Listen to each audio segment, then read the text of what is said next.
السلام علیکم، کیسے ہیں ہماری یوٹیوب فیملی؟ آئی ہوپ آپ سب خیریت سے ہوں گے۔ الحمدللہ میں بھی بالکل ٹھیک ہوں، خیریت سے ہوں۔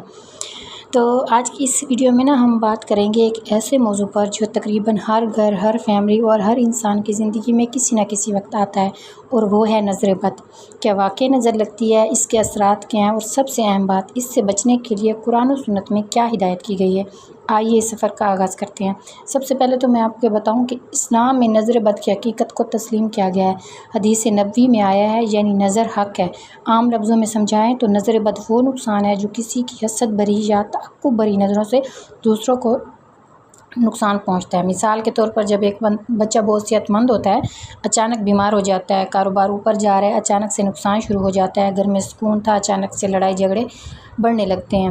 تو آج میں آپ کو اپنی سٹوری سناتی ہوں کہ مجھے کس طرح نظر بد لگی، کس طرح میرا گھر خراب ہو گیا، کس طرح مجھے ہر طرح کے میرے اوپر اثرات ہوئے۔ نظر بد کی کہانی میں یہ سناؤں کہ شروع میں جب میری شادی ہوئی تھی، 2-4 سال ہی ہوئے تھے، تو سٹارٹنگ میں اپنے گھر کا سارا کام خود کرتی تھی۔ ماشاءاللہ سے بہت بڑا میرا گھر تھا، 5 میرے کمرے تھے، اور لگا لیں کہ بہت پیارا ماشاءاللہ ایک میرا گھر تھا، ہر چیز ماشاءاللہ اویلیبل تھی مجھے۔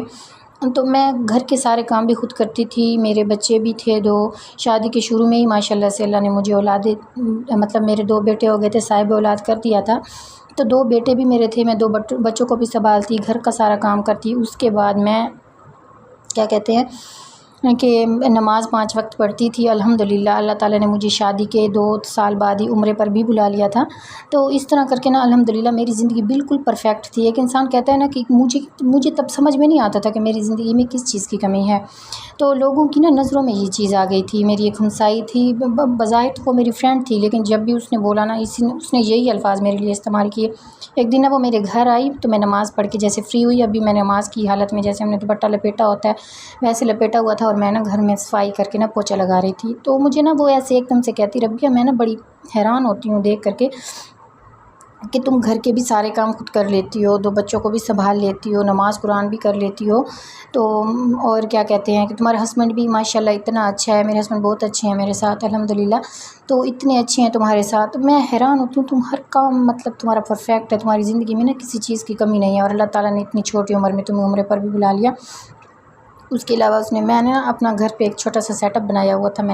مجھے بہت شوق تھا ایسے فری رہنا، مجھے پسند نہیں ہے، تو میں نے سوچا کیوں نہ میں اپنے گھر پہ ایک کاروبار، مجھے شروع سے ہی شوق تھا میں خود کے لیے کچھ کروں، مجھے کسی پہ ڈیپینڈ ہونا اچھا نہیں لگتا۔ میں نہیں چاہتی کہ میں ہر چیز کے لیے اپنے ہسبینڈ سے پیسے مانگوں۔ تو میں نے گھر پہ ایک چھوٹا سا ایسے شاپ بنائی ہوئی تھی، جیسے لیڈیز کی چیزیں ہوتی ہیں وہ میں نے رکھی ہوئی تھی۔ تو اس طرح میں شاپ بھی چلاتی تھی ماشاءاللہ سے، گھر کا سارا کام کو۔ تو بس مختصر میں یہ بات کروں گی کہ اس نے مجھے یہ بولا کہ تم ہر چیز میں ماشاءاللہ پرفیکٹ ہو، تمہیں کسی چیز کی کمی نہیں رکھی اللہ تعالیٰ نے تمہاری لائف میں، اور تم گھر کا سارا کام بھی خود کر لیتی ہو، یہ وہ اس طرح اس نے بولا تو آپ یقین جانیں اسی رات کو مجھے اتنا تیز بخار ہوا، اور وہ دن گیا، اور تب سے میرے گھر میں لڑائی سٹارٹ ہوئی، اور ایسی لڑائی چھوٹی سی بات میں ہماری لڑائی سٹارٹ ہوئی، اور اتنی لڑائی سٹارٹ ہوئی کہ میں ناراض ہو کر اپنی امی کی طرف چلی گئی۔ میرے گھر کا سارا سسٹم ادھر ادھر ہو گیا، یہاں تک کہ میرے گھر والوں سے میری اتنی بحث، اتنی ناراضگی ہوئی کہ میں گھر الگ کرنا پڑ گیا۔ اب میرے ہسبینڈ نے مجھے الگ سے گھر لے کے دیا ہوا ہے، وہ گھر بھی اب میرے نصیب میں نہیں رہا۔ جو لوگ اس نے دیکھ کے بولا، جو لوگ دیکھ کے بولتے تھے کہ اتنا پیارا گھر، اکثر لوگ یہ بولتے تھے کہ تمہیں شروع سے ہی اللہ تعالیٰ نے ہر چیز نواز دی ہے، گھر بھی، عمرہ بھی کر لیا، بچے بھی فوراً سے ہو گئے، تمہارے ہسبینڈ بھی اتنے اچھے ہیں۔ تو میری نظر لوگوں کی نظر مجھے کھا گئی ہر چیز۔ اور دوسری ایک چیز ہے، میں نے ایک تو یہ میں آپ کو بتاتی ہوں، دوسری جو میرے ساتھ ہوئی ہے وہ یہ ہے کہ میں نے ایک دفعہ بہت مجھے شوق تھا گولڈ کی چین بنانے کا، وہ یہ کہ میں اپنے پیسوں سے بنواؤں گولڈ کی تو میں نے بنوائی۔ ایک دن میں نے بنوائی، 2 دن ہی چھوٹے، میں نے کیا انسٹاگرام پہ ویڈیو اپلوڈ کر دی، اپنی فرینڈس کو دکھا دی، یہ وہ فیملی میں سب کو میں نے واٹس ایپ اسٹیٹس لگا دیے کہ میں نے یہ چیز لی ہے۔ یقین مانے 1 ہفتہ بھی نہیں ہوا تھا اور ہمارے گھر میں پھر لڑائی سٹارٹ ہو گئی، پھر میرے ساتھ اتنے مسئلے مسائل بن گئے، میرا گھر تک خراب ہو گیا۔ کچھ پرسنل ایشوز ہیں جو ڈسکس نہیں کیے جا سکتے، لیکن میرا گھر تک خراب ہو گیا، میرے ہسبینڈ مجھے دیکھنے کے روادار بھی نہیں رہے، اتنا ہمارے معاملات خراب ہو گئے۔ آپ یقین جانیں نظر بد، شروع میں ہم یہ سب مذاق لگتا ہے، لیکن یقین جانیں نظر بد ایک ایسی چیز ہے جو آپ کو برباد کر سکتی ہے، اور مجھے لوگوں کی نظروں نے برباد کیا۔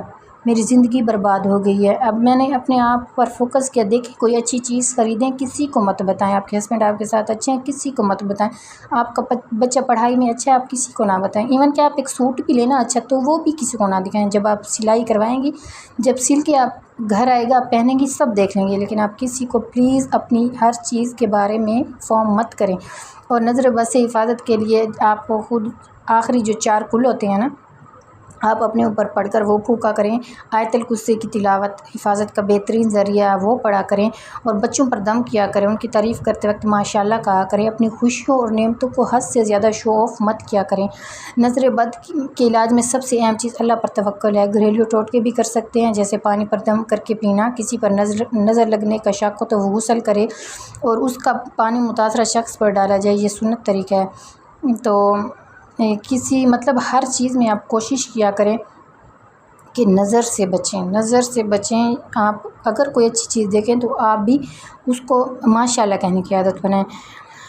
اور میں کہتی ہوں اگر آپ کو یہ ویڈیو اچھی لگی ہے تو اس کو لائک کریں، شیئر کریں اور سبسکرائب کریں۔ کمنٹ میں ضرور بتائیں کہ آپ نے کبھی نظر بد کا تجربہ کیا ہے یا نہیں۔ اللہ تعالیٰ آپ سب کو اپنی حفظ و امان میں رکھے اور اللہ تعالیٰ آپ سب کو نظر بد سے بچائے۔